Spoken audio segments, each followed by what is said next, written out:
서울의 어느 한 중학교에 좀 이상한 미화원 아저씨가 들어왔습니다. 아이들은 그를 무시했고 교사들은 대놓고 쌀쌀맞게 굴었. 그런데 신기하게도 그가 나타난 뒤부터 학교 분위기가 조금씩 이상해지기 시작했습니다. 꽁꽁 숨겨져 있던 CCTV가 작동했고 조용히 덮였던 폭력이 드러났으며 마침내 이사장 손자까지 퇴학당했습니다. 이 모든 건 그 미화원 아저씨가 처음 출근한 날부터 시작됐습니다. 처음 손자 교복에서 낙서를 발견한 날, 제 마음이 어땠는지 아직도 생생합니다.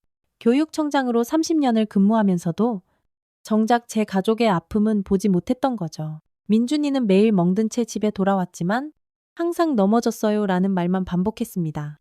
책상 위에 놓인 구겨진 공책과 찢어진 노트를 보면서도 학교에 전화 한 통 못했던 무능한 할아버지였죠.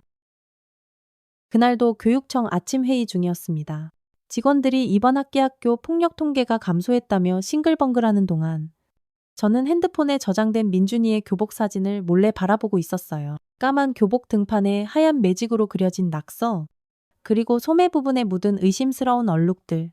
청장님, 명성사립중학교는 올해도 학교폭력제로 학교로 선정됐습니다. 갑자기 귀가 번쩍 뜨이더군요. 명성사립중학교, 거기가 바로 내 손자 민준이가 다니는 학교인데 직원들의 시선이 일제히 저를 향했습니다. 잠시 침묵이 흘렀죠.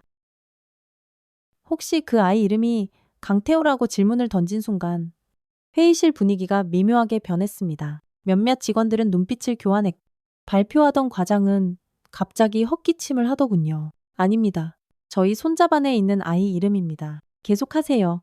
회의가 끝나고 사무실로 돌아온 저는 명성사립중학교 파일을 꺼내보았습니다. 지난 3년간 접수된 민원은 모두 문제없음으로 처리되어 있었죠. 그런데 특이한 점이 있었어요. 모든 민원 처리 결재란에 같은 이름이 있었습니다.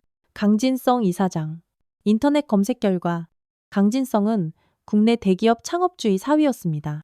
그리고 그의 외손자가 바로 강태호였죠. 불현듯 민준이의 말이 생각났습니다. 할아버지, 우리 반에 태호라는 애가 있는데 아무것도 아니에요. 그냥요. 차가운 분노가 등줄기를 타고 쭉 올라왔습니다. 30년 공직 생활 동안 한 번도 권력을 사적으로 쓴 적 없던 제가 처음으로 위장 취업 승인서에 서명했죠. 제 자신이 설계한 현장 감사 파일럿 프로그램을 스스로 승인했습니다. 퇴임을 2달 앞둔 교육청장이 할 수 있는 마지막 현장 점검이었습니다. 청장님, 정말 이렇게까지 하실 겁니까? 그냥 학교에 공문 보내면 비서의 말을 자르며 단호하게 대답했습니다. 이봐, 김 비서. 30년 동안 공문이 얼마나 무력한지 봐왔잖소. 이번엔 내가 직접 가야겠어. 그렇게 저는 다음 날부터 명성사립중학교 미화원 박철수가 되었습니다. 68배 나이에 빗자루를 들고 학교 구석구석을 청소하는 늙은 알바가 된 것이죠. 평생 사무실에서만 일하다 빗자루를 잡으니 아이고, 손바닥에 금세물집이 생겼습니다. 하지만 손자를 위해, 그리고 이 학교의 모든 아이들을 위해 견뎌야 했어요. 이제 시작이었으니까요. 박철수는 명성사립중학교의 문을 처음 열고 들어서는 순간 이곳이 그가 상상했던 학교와는 전혀 다르다는 것을 직감했습니다. 반들반들하게 광이 나는 대리석 바닥과 유리창 너머로 보이는 잘 관리된 정원은 마치 고급 호텔 로비 같았어요. 학교라기보다는 무슨 대기업 본사 같은 분위기였죠? 여기가 박 씨죠. 미화부 새로 오셨다는 교감이라는 사람이 그를 위아래로 스쿨터보며 말했습니다. 그의 눈빛에는 늙은 알바를 대하는 무관심함이 역력했어요. 박철수는 고개를 숙이며 공손하게 인사했습니다. 30년간 교육청장으로 근무하며 한 번도 해본 적 없는 자세였죠. 네, 반갑습니다. 열심히 하겠습니다. 교감은 대충 고개를 끄덕이고는 서류 한 장을 휙 내밀었어요. 여기 청소구역이랑 시간표예요. 학생들 수업 중에는 소리 내지 말고 특별실은 방과 후에만 청소하세요. 특히 이사장실 근처는 조심해야 합니다. 박철수는 서류를 받아들며 고개를 끄덕였습니다. 교감이 떠나자 그는 학교 구석구석을 살펴보기 시작했어요. 모퉁이마다 설치된 CCTV를 보며 이상한 점을 곧바로 발견했죠. 대부분의 카메라가 학생들의 활동을 감시하기보다는 엉뚱하게 천장이나 벽을 향해 있었습니다. 마치 의도적으로 사각지대를 만들어 놓은 듯 했어요. 이게 다 뭐 하는 짓이람. 박철수는 빗자루를 끌며 천천히 복도를 누볐습니다. 교실 안에서는 선생님들의 수업 소리가 들려왔어요. 3학년 복도를 지나는데 갑자기 한 교실에서 소란스러운 소리가 들렸죠. 야, 너 또 숙제 안 했어. 박철수는 걸음을 멈추고 조심스럽게 교실 창문을 들여다보았습니다. 한 학생이 다른 학생의 머리를 강하게 퍽 내리치고 있었어요. 그런데 교실 앞에 서 있던 교사는 어머나, 마치 아무것도 못 본 듯 칠판만 빤히 바라보고 있었죠.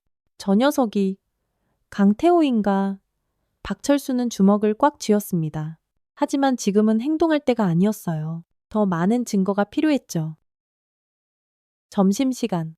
박철수는 교무실 근처 화장실을 청소하며 교사들의 대화를 엿들었습니다. 저 이 선생 진짜 대단하다. 강태호가 또 애 괴롭히는데도 모른 척하네. 당연하지. 지난번에 김 선생 기억 안 나? 강태호 혼냈다가 한 달 만에 지방으로 전출 갔잖아. 쉰말 조심해. 이사장님 외손자 건드렸다간 우리도 끝장이야. 그냥 눈 감고 귀 막고 지내는 게 상책이지. 박철수의 눈에 분노가 이글거렸습니다. 평생 교육자로 살아온 그에게 이런 대화는 모든 가치관을 와르르 무너뜨리는 것이었어요. 오후가 되자 박철수는 이사장실 주변을 점검하기 시작했죠. 그리고 또 이상한 점을 하나 발견했습니다. 이사장실 바로 옆에 통신실이라고 적힌 문이 굳게 잠겨 있었어요. 하지만 문틈 아래로 파란 불빛이 깜빡깜빡 새어나오고 벽면에서는 굵은 인터넷 선이 다른 라우터로 연결되어 있었습니다. CCTV가 여기로 연결되는 건가? 대체 왜 통신실을 폐쇄해놨지? 그날 밤 박철수는 집에 돌아와 노트북에 모든 관찰 내용을 꼼꼼히 기록했습니다. 그는 손자의 사진을 바라보며 나지막이 중얼거렸어요. 민준아, 할아버지가 반드시 진실을 밝혀낼게.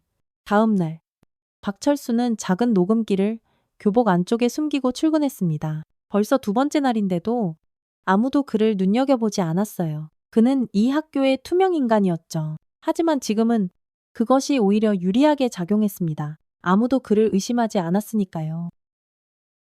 교문 앞에 서서 박철수는 등교하는 학생들을 지켜보았습니다. 그때 고개를 푹 숙이고 터덜터덜 걸어오는 한 아이가 눈에 띄었죠. 바로 손자 민준이었습니다. 그의 뒤에는 3명의 학생이 키득거리며 따라오고 있었어요. 그들의 얼굴에는 아주 음흉한 미소가 서려 있었습니다. 민준아. 박철수는 속으로 그 이름을 불렀습니다. 아직은 정체를 드러낼 수 없었지만 곧 모든 진실이 밝혀질 것이라고 그는 확신했어요. 이제 본격적인 조사가 시작된 것이죠. 일주일이 지나자 박철수는 명성사립중학교에 숨겨진 실체를 조금씩 파악하기 시작했습니다. 표면적으로는 번듯한 명문 사립학교였지만 그 내면은 썩을 대로 썩어 문드러져 있었어요. 특히 박철수의 의심을 샀던 통신실은 예상대로 중요한 단서를 품고 있었습니다.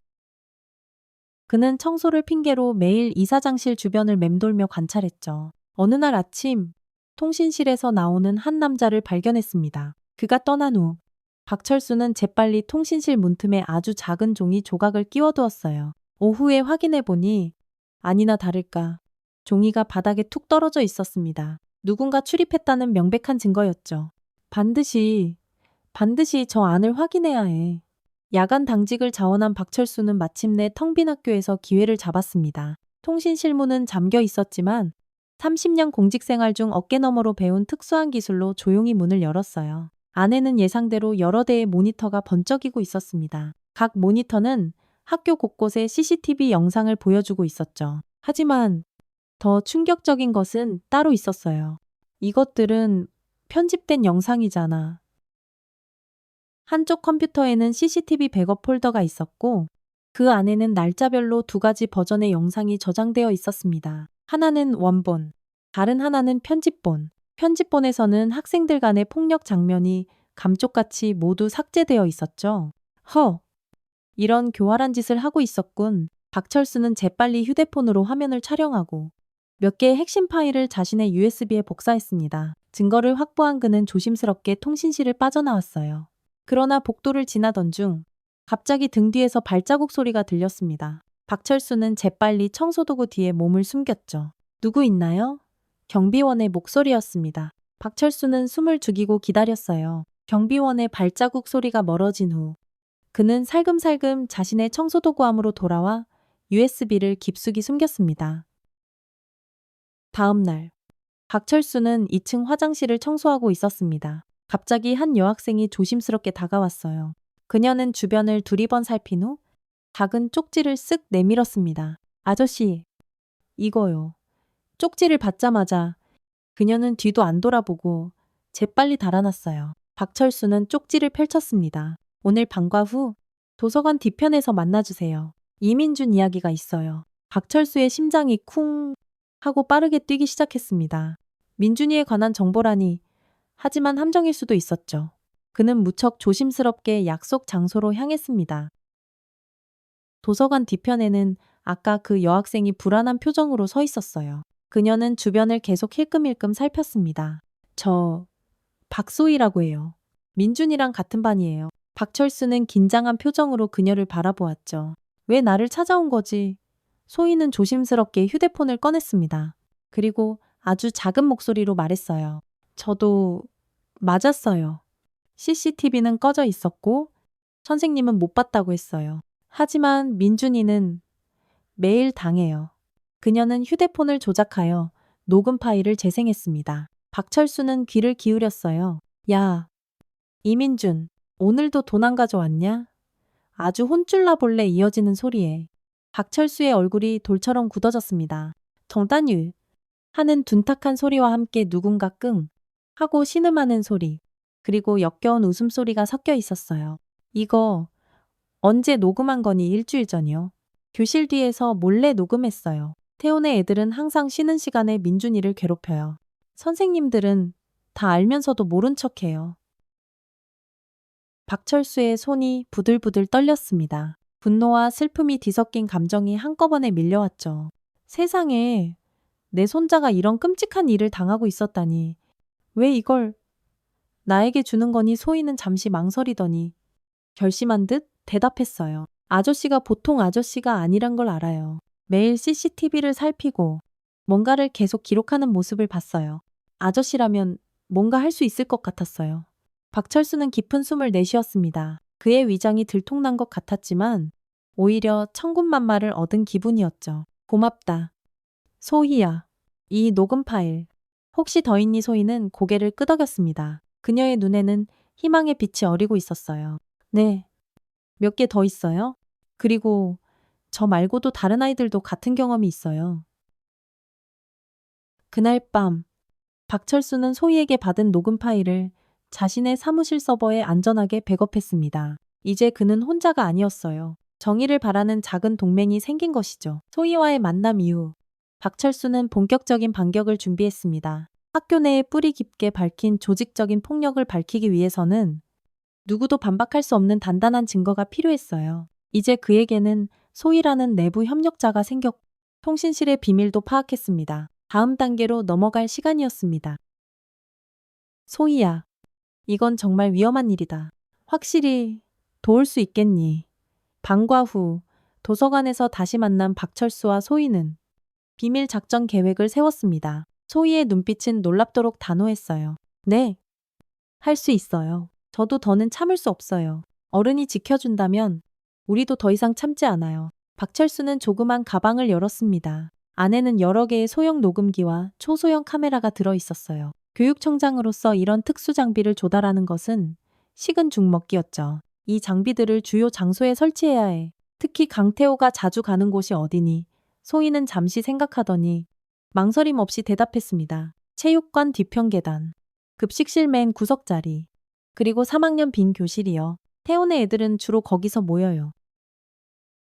이틀에 걸쳐 박철수와 소희는 학교 곳곳에 몰래 장비를 설치했습니다. 급식실, 복도, 운동장, 심지어 교무실 내부까지 아무도 늙은 미화원과 평범한 여학생을 의심하지 않았어요. 이제 그들은 덫을 놓고 기다리기만 하면 됐죠. 셋째 날 아침, 첫 번째 결과물이 나왔습니다. 운동장 한쪽에 설치해둔 카메라가 담아낸 영상에는 강태호와 그의 무리가 한 학생의 목을 조르는 장면이 선명하게 찍혀 있었어요.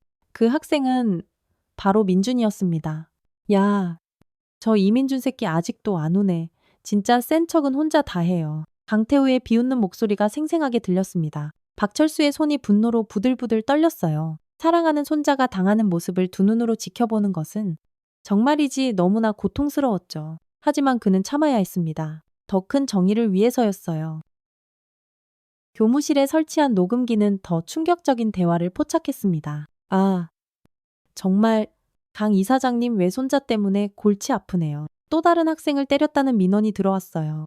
에이, 그냥 무시하세요. 위에서 다 알고 계신데 학폭이 열어봤자 결과는 뻔하잖아요. 맞아요.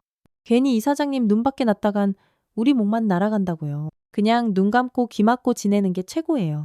나흘째 되는 날, 박철수는 교장실 청소를 자원했습니다. 교장이 잠시 자리를 비운 사이 그는 서랍을 뒤져 결정적인 서류를 발견했어요. 학교폭력 사건 처리 지침이라는 제목의 문서였습니다. 그 안에는 정말 기가 막히고 충격적인 내용이 적혀 있었죠.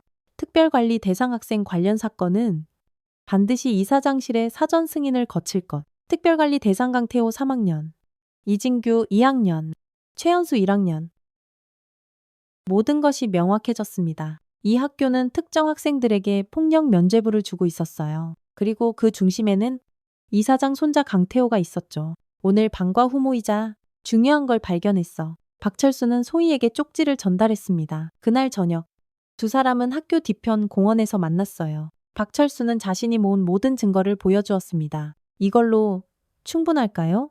소희가 조심스럽게 물었습니다. 박철수는 고개를 저었어요. 아직 부족해. 우리는 시스템 전체의 문제를 드러내야 해. 이건 개인적인 복수가 아니라 구조적인 변화를 이끌어내야 하니까. 소희는 잠시 생각에 잠겼다가 결심한 듯 말했습니다. 제가 다른 피해자들도 모을 수 있을 것 같아요. 증언해줄 친구들이요. 박철수의 눈이 빛났습니다. 이 어린 학생의 용기가 정말 놀라웠어요. 정말 그럴 수 있겠니? 네. 민준이 말고도 많은 아이들이 괴롭힘을 당했어요. 다들 두려워서 말 못했을 뿐이에요. 제가 먼저 나서면 분명 따라올 거예요. 그렇게 둘은 모든 녹음 파일과 영상을 취합해 사건 타임라인 문서를 꼼꼼하게 만들기 시작했습니다. 박철수는 소희에게 자신의 진짜 정체를 밝히진 않았지만 그녀를 비공식 교육청 내부 조력자로 임명했어요. 소희야, 넌 지금 역사를 만들고 있어. 알고 있니? 소희는 쑥스러운 듯 환하게 미소 지었습니다. 아저씨가 먼저 용기를 보여주셨으니까요. 저는 그냥 옳은 일을 하는 거예요. 그 순간 박철수는 잿더미 속에서 피어나는 교육의 희망을 보았습니다. 어른들이 망가뜨린 시스템 속에서도 진실을 위해 싸울 준비가 된 아이들이 있었어요. 이제 반격의 시간이 다가오고 있었습니다. 2주일간의 잠복 수사를 마친 박철수. 아니 최강민 교육청장은 마침내 행동에 나설 준비를 했습니다. 그는 교육청장으로서의 직권을 발동해 명성사립중학교에 특별감사를 지시했어요. 소희와 함께 수집한 모든 증거 자료는 이미 교육청 서버에 안전하게 보관되어 있었습니다. 청장님, 정말 이렇게까지 하실 겁니까? 명성사립중학교는 이사장이 그 대기업 오너 가족이라 섣불리 건드렸다간 감사팀장의 목소리에는 불안감이 잔뜩 묻어났어요. 최강민은 단호하게 대답했습니다. 내 지시대로 하게. 법과 원칙은 이 나라의 모든 학생에게 동등하게 적용되어야 하네. 특별감사를 내일 오전 9시에 시작하도록. 하지만 세상 일이 그렇게 순탄할 리 없었죠. 그날 저녁 최강민의 사무실 전화가 울렸습니다. 최강민 청장님 되시죠? 저는 강진성 이사장님의 법률 대리인 윤 변호사입니다. 우리 의뢰인에 대한 명예훼손과 무고 혐의로 법적 대응을 준비 중임을 알려드립니다. 최강민은 이미 예상했던 반격이었습니다. 담담하게 대답했어요. 변호사님, 교육청의 정당한 직무 수행에 대해서는 어떤 법적 대응도 효과가 없을 겁니다. 내일 감사는 예정대로 진행됩니다. 그러나 다음 날 아침 상황은 급격히 악화되었습니다. 최강민이 출근하자마자 교육부 차관이라는 사람의 전화가 걸려왔어요. 최 청장, 이거 조용히 덮는 게 어떻겠나? 곧 퇴임하시잖아. 마지막을 이런 시끄러운 일로 장식할 필요 없지 않겠나? 최강민은 분노를 꾹 누르며 전화를 끊었지만 더 충격적인 일이 기다리고 있었습니다. 온라인 뉴스에는 교육청장, 개인적 원한으로 무고한 학생 공격이라는 악의적인 기사가 대문짝만하게 올라와 있었어요. 기사는 피해자인 민준이가 오히려 가해자 강태호에게 지속적으로 금품을 요구하고 괴롭혀왔다는 말도 안 되는 주장을 담고 있었죠. 이게 무슨... 최강민의 손이 떨렸습니다. 그들은 진실을 완전히 뒤집어 버렸어요. 더 끔찍한 것은 기사에 민준이의 실명과 사진까지 공개되어 있다는 점이었습니다. 이건 마치 계획된 인격 살인이었죠. 그때 사무실 문을 누군가 다급하게 두드렸어요. 박소희였습니다. 그녀의 얼굴은 창백했고 숨을 헐떡이고 있었어요. 아저씨, 아니, 청장님 큰일 났어요. 민준이가. 무슨 일이야? 어서 말해봐. 강태훈의 애들이 민준이를 화장실에 가두고 때렸어요. 지금 보건실에 있어요. 그리고 그걸 영상으로 찍었대요. 민준이가 먼저 시비를 걸었다고 조작하려고요. 최강민의 얼굴이 싸늘하게 굳어졌습니다. 이것은 단순한 괴롭힘이 아닌 조직적인 탄압이었어요. 그는 즉시 교육청 법무팀과 비서를 불렀습니다. 지금 당장 명성사립중학교에 특별감사팀을 보내. 그리고 모든 언론사에 공식 반박문을 발표해. 내가 직접 기자회견을 열겠어. 비서가 걱정스러운 표정으로 물었어요. 청장님, 이러다 정말 고소당하실 수도 있습니다. 이사장 쪽에서 이미 국내 최고로 펌을 동원했다고 합니다. 최강민은 서랍에서 USB를 꺼내며 단호하게 말했습니다. 두려울 것 없네. 우리에겐 진실이 있으니까.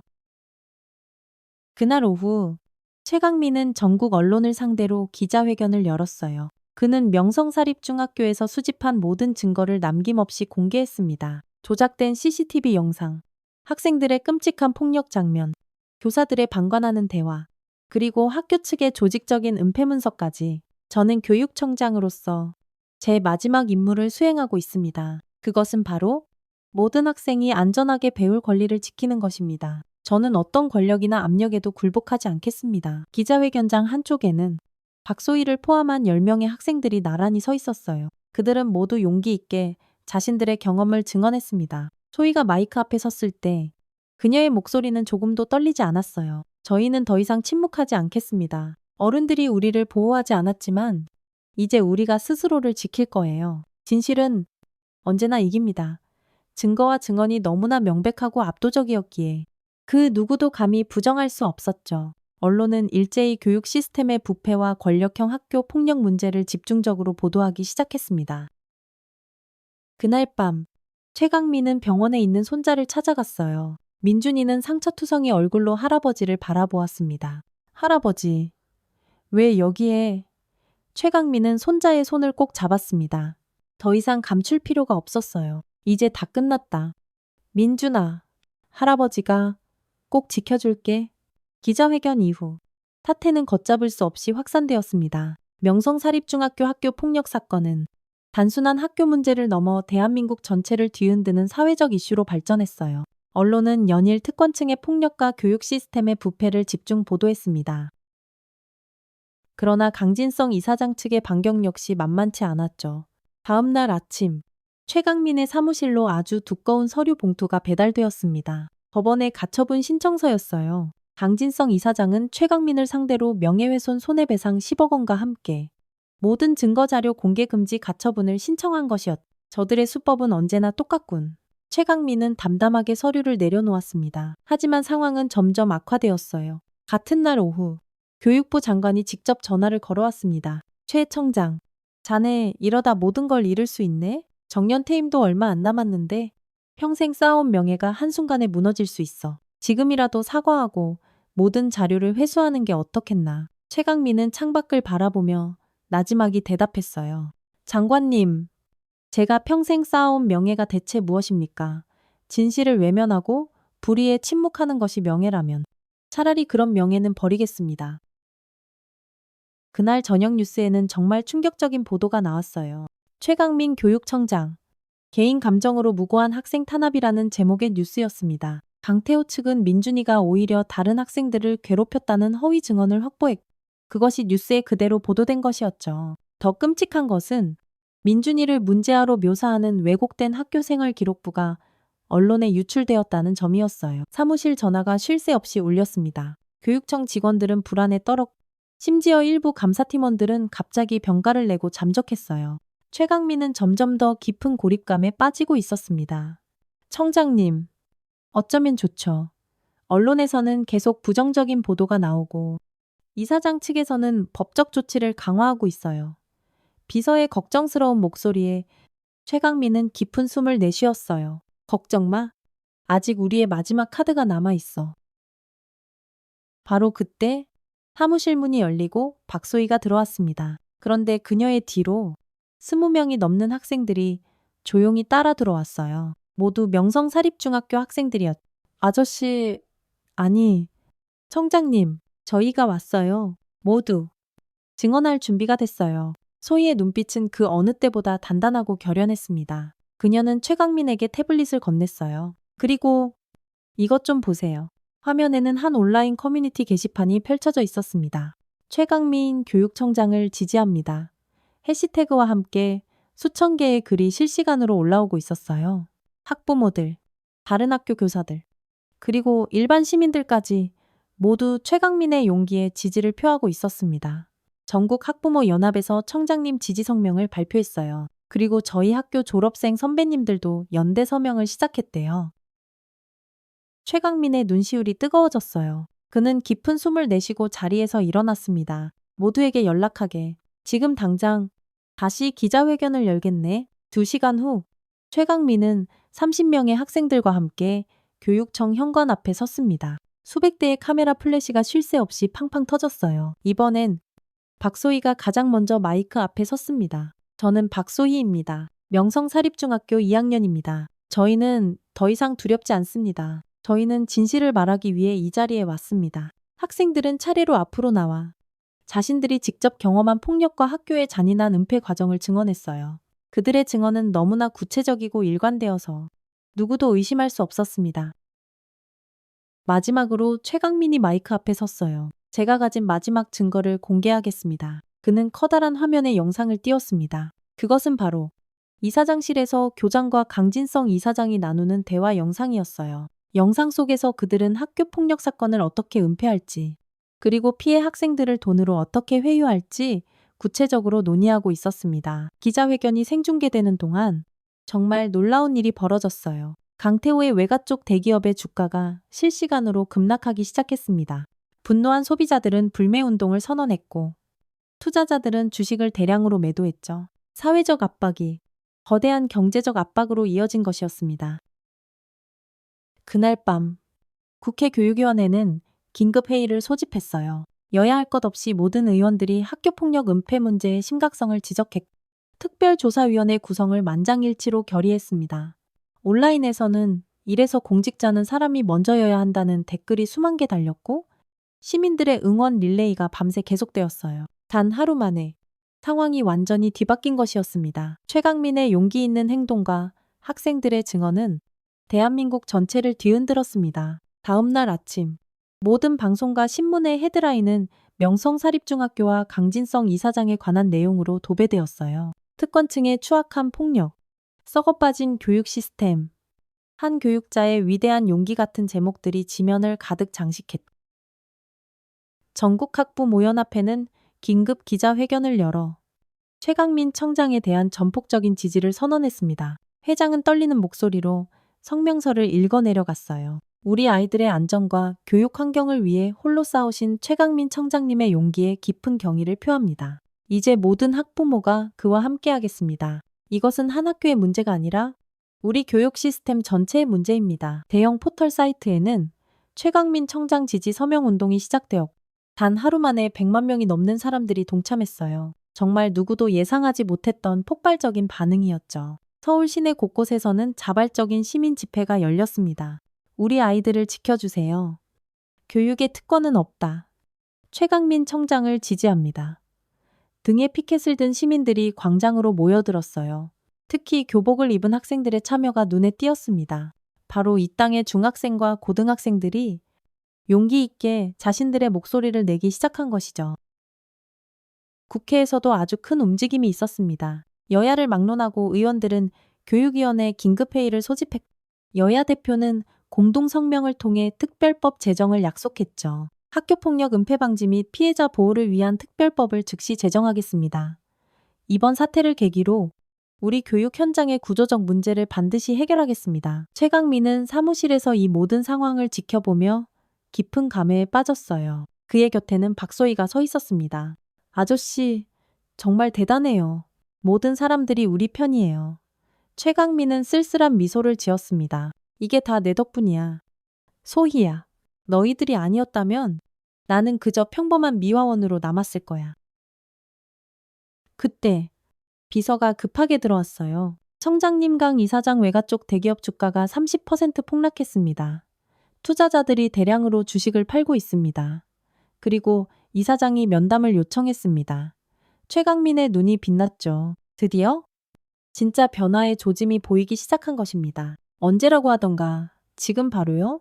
이사장이 직접 교육청으로 오고 있다고 합니다. 1시간 후 강진성 이사장이 교육청에 도착했습니다. 교육청 앞에는 수백 명의 시민들이 모여 있었어요. 그들은 강진성 사퇴해라를 외치며 이사장의 차를 둘러쌌습니다. 경호원들이 간신히 그를 건물 안으로 안내했죠. 회의실에서 마주한 강진성은 이전의 오만한 모습은 온데간데 없이 초췌하고 늙은 노인의 얼굴이었습니다. 그는 최강민을 바라보며 힘없이 말했어요. 청장님, 이제 그만합시다. 원하시는 것이 무엇입니까? 최강민은 차분하지만 단호하게 대답했습니다. 원하는 것이 아니라 마땅히 해야 할 일이 있는 겁니다. 첫째, 강태호를 포함한 모든 가해 학생들에 대한 엄정한 조치. 둘째, 피해 학생들에 대한 진심 어린 사과와 완벽한 보상. 셋째, 학교 운영 시스템의 완전한 개혁. 이 세 가지가 모두 이루어져야 합니다. 강진성은 잠시 침묵하더니 힘없이 고개를 끄덕였어요. 알겠습니다. 모든 것을 수용하겠습니다. 하지만 태민이는 최강민은 추상같이 말을 잘랐습니다. 예외는 없습니다. 강태호도 다른 가해 학생들과 똑같은 기준으로 엄정하게 처리될 것입니다. 이것이 교육의 기본 원칙입니다. 회의가 끝난 후 최강민은 직접 기자회견을 열어 합의 내용을 발표했어요.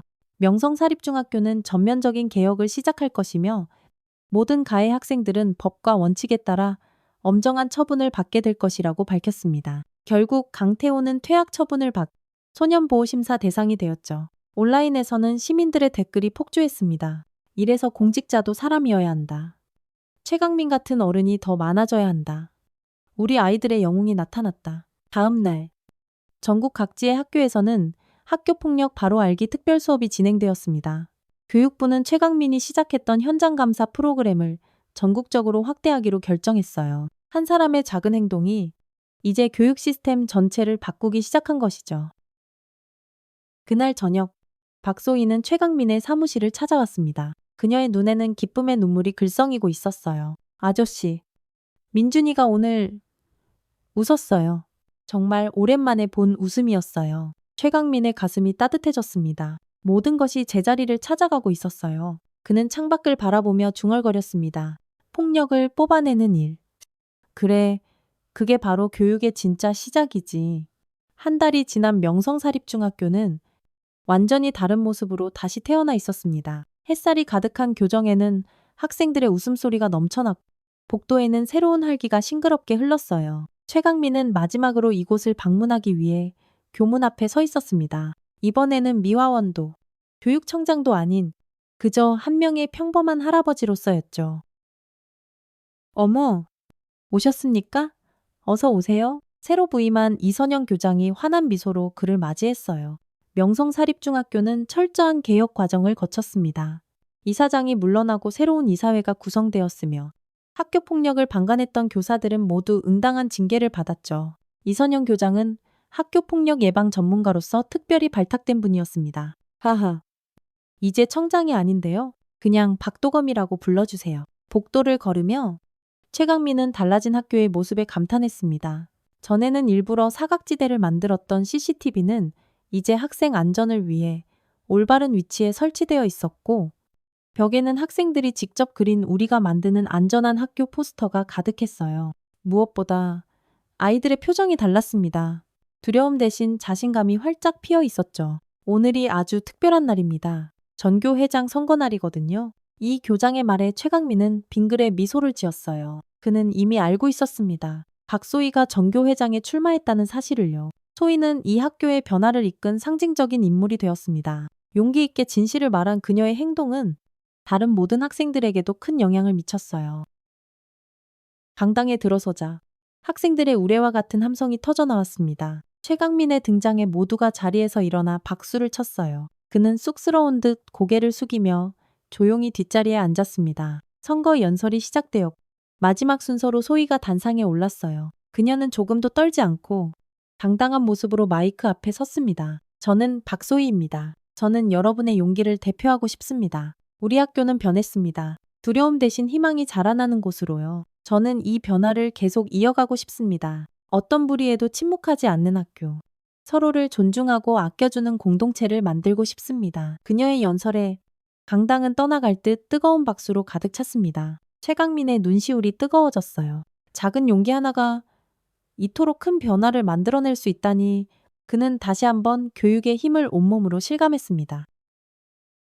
연설이 끝난 후 최강민은 2학년 3반 교실을 찾았어요. 바로 손자민준이의 교실이었죠. 문을 열자 수업 중이던 학생들이 일제히 그를 바라보았습니다. 그리고 창가에 앉아있던 민준이의 얼굴에 햇살 같은 환한 미소가 번졌어요. 여러분, 이분은 우리 학교를 변화시킨 영웅 최강민 전 교육청장님이세요. 선생님의 소개에 학생들은 모두 자리에서 일어나 박수를 쳤습니다. 민준이는 쑥스러운 듯 웃고 있었어요. 그의 주변에는 친구들이 자연스럽게 모여 있었고 책상 위에는 더 이상 낙서가 없는 깨끗한 교과서가 펼쳐져 있었죠. 잠시만 이야기해도 될까요?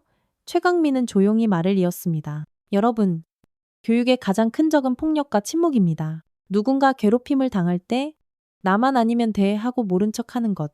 그것이 가장 무서운 일이에요. 하지만 여러분은 그 침묵을 깨뜨렸습니다. 용기 있게 목소리를 내 서로를 지켜주기 시작했죠. 바로 그것이 진정한 교육의 시작입니다. 수업이 끝난 후 민준이는 복도에서 할아버지를 기다리고 있었어요. 둘은 말없이 교정을 걸었습니다. 봄바람이 살랑이는 운동장에는 아이들이 즐겁게 뛰어놀고 있었죠. 할아버지, 정말 괜찮으세요? 모든 걸 포기하셨는데 최강민은 잔잔히 미소 지었습니다. 그는 이 사건으로 인해 예정보다 일찍 퇴임했고 수많은 비난과 압박을 견뎌야 했어요. 하지만 그의 표정에는 단 한 점의 후회도 없었습니다. 포기한 게 아니라 오히려 얻은 거야. 민준아, 평생 책상 위에서만 교육을 논했던 이 할아버지가 마지막 순간에야 진짜 교육이 무엇인지 배웠으니까 그때 저 멀리서 박소희가 달려왔습니다. 그녀의 얼굴에는 기쁨이 가득 넘쳐났어요. 당선됐어요? 제가 전교회장이 됐어요. 셋은 함께 얼굴을 마주보며 환한 웃음을 터뜨렸습니다. 학생들이 스스로 자신의 학교를 변화시키는 모습. 그것이야말로 최강민이 평생 꿈꿔왔던 진짜 교육의 모습이었어요. 학교가 끝나고 최강민은 민준이와 소희를 배웅한 뒤 혼자 운동장 뒤편으로 걸었습니다. 새로 부임한 이 교장이 그를 따라왔어요. 선생님, 정말 감사합니다. 이 학교의 진짜 교육이 무엇인지 알려주신 분은 바로 선생님이십니다. 최강민은 손사래를 치며 웃었습니다. 아닙니다. 제가 한 일은 별로 없어요. 아이들이 스스로 용기를 냈을 뿐이죠. 그는 교문을 향해 천천히 걸음을 옮겼습니다. 뒤돌아보니 명성사립중학교의 전경이 저녁 햇살에 황금빛으로 반짝이고 있었어요. 무언가 아주 오랫동안 묵었던 것이 끝나고 새로운 것이 시작되는 느낌이었습니다. 집으로 돌아가는 길, 최강민은 문득 자신의 30년 공직 생활을 돌아보았어요. 그가 평생에 걸쳐 쌓아 올린 수많은 서류와 통계, 그리고 보고서들. 하지만 정작 가장 중요했던 것은 그런 것들이 아니었습니다. 한 아이의 눈물, 그리고 그것을 막기 위한 아주 작은 용기였죠. 폭력을 뽑아내는 일. 그게 교육의 시작이지. 최강민은 마지막으로 중얼거리며 조용히 걸음을 옮겼습니다. 그의 공직 생활은 끝났지만 진정한 교육자로서의 그의 여정은 어쩌면 이제 막 시작된 것인지도 모릅니다. 어딘가에 또 다른 불의가 있다면 그는 언제든 다시 빗자루를 들고 나설 준비가 되어 있었습니다. 이번에는 교육청장이 아닌 그저 한 사람의 어른, 최강민으로서 말이죠.